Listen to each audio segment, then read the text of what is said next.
Hello, this is Gio. Hey, look what we have here. We have two dress shirts looking very nice together.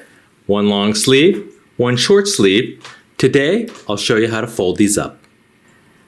So as a general rule, you don't want to fold dress shirts. You typically want to hang them and if need be, iron them before you wear them. But sometimes when you're traveling, you do need to fold them into a suitcase, or sometimes you just don't have enough hanger space to hang them up, and therefore you need to put them in a drawer. So if you go online, you'll probably see that there's many different ways of folding clothes. There's even different techniques where you can fold them in 2 seconds, etc. Well, I'm going to show you a way that I've always done it and always worked for me when I'm traveling. So I am going to start with the short sleeve version. Now, both folding techniques are basically the same between the short and long versions, but I figured I'd show both. You first want to start with the shirt fully buttoned, and then you want to just flip it on its back, just like this.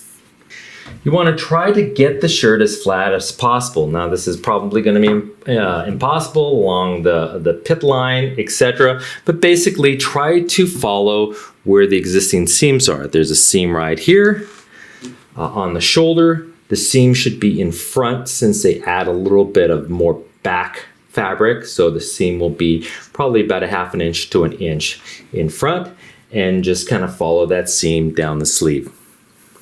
So one thing to remember is that anytime you fold a garment, especially a dress shirt, you're going to get wrinkles and creases. Every time you fold it, there will be a crease where that fold is. There's no getting around it. It's just try to take your time and be as careful as you can, and that will help avoid some wrinkles, but you will have wrinkles at the end. So I do want to start at the sleeves. This is where I always start. Now there's lots of different recommendations how to fold sleeves. Some people like to go crosswise. Other people recommend going horizontal first and then folding it down the other way. I like to go just straight down, just like this. And the reason I like that is twofold. One, we're basically going to fold this in thirds. So there'll be like 1/3, 2/3, 3/3. So we'll be folded naturally in thirds. And when you fold it straight down like this, the sleeve is generally 1/3 of the garment. You may have to move it a little over, but basically it's 1/3, the center third, and then another sleeve third on the end. And this helps prevent some unnatural kind of cross creases. So if you're folding it like that, when you're folded up, you'll get some weird kind of angled creases. When it's just like this, when you fold it over this way, they'll be more straight and more neat. Another reason why I like this particular fold is because when you fold it from the pit to the collar like that, you basically form a natural crease right here. And that helps separate the shoulder from the chest.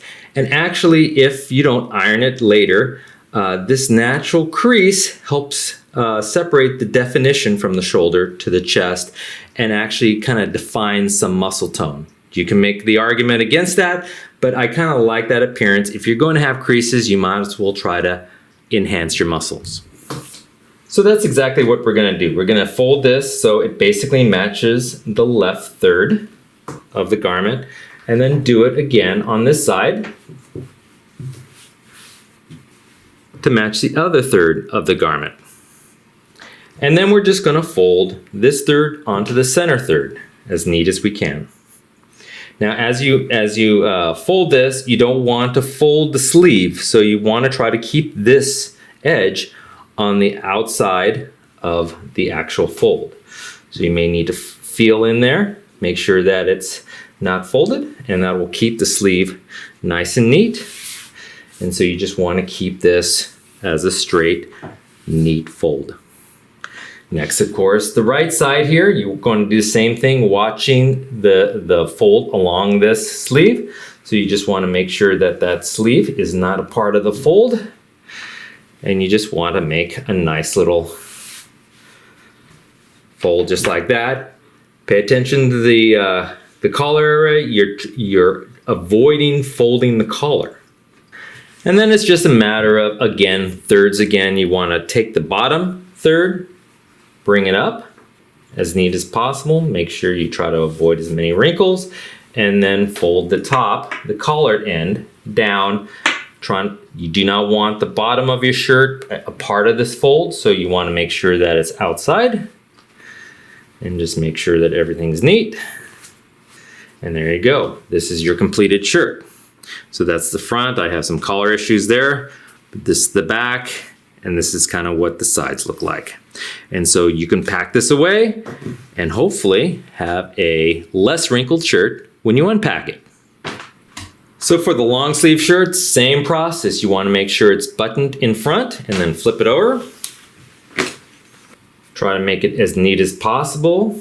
Avoid as many wrinkles as you can. Watching the seams on the side.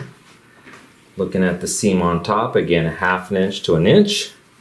And then we'll go ahead and do our thirds with the sleeves. Again, to the pit, to the collar there, we're gonna make a nice neat fold, just like this, so it's straight down. The other third, the other sleeve. And then again, watching the sleeves, making sure it's not a part of the crease, you're gonna fold it in.